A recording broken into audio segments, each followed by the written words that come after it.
आपने देखा होगा कि जब भी आप चुनाव से रिलेटेड या फिर पार्लियामेंट या स्टेट असेंबली से रिलेटेड या फिर सांसद या विधायक से रिलेटेड कोई न्यूज़ पढ़ते हैं तो representation of people act 1950 and representation of people act 1951 हमेशा देखने को मिलता है। ज़्यादातर लोगों में इन दोनों एक्ट को लेकर हमेशा कन्फ्यूज़न बना रहता है। इस वीडियो में हम बिल्कुल ब्रीफ में देखेंगे कि इन दोनों एक्ट में क्या है और ये किस प्रकार एक दूसरे से अलग हैं।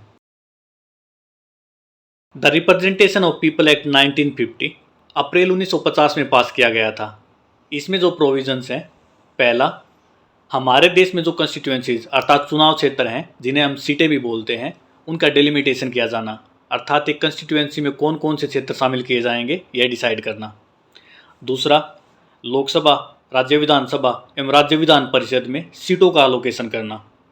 तीसरा, जो वोटर लिस्ट अर्थात मतदाता सूची होती है उसको तैयार करना और उसका पब्लिकेशन करना।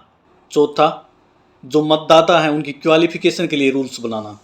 जैसे कि 1951 में यह डिसाइड हुआ कि 21 साल के युवा, चाहे वो किसी भी धर्म, जाति या लिंग के हों, वो अपना वोट डालने के लिए एलिजिबल हैं। लेकिन 1989 में 61वें संविधान संशोधन के जरिए इस वोटर एलिजिबिलिटी की एज को 21 से कम करके 18 वर्ष कर दिया गया।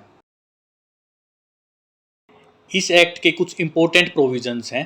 पहला, जो इलेक्शन या फिर बाई इलेक्शन होते हैं उनको कंडक्ट करवाना। दूसरा, जो पॉलिटिकल पार्टियां होती हैं उनका रजिस्ट्रेशन इस एक्ट के थ्रू होता है। तीसरा, जो सांसद और विधायक होते हैं उनके क्वालिफिकेशन और डिसक्वालिफिकेशन से रिलेटेड रूल्स इस एक्ट में होते हैं।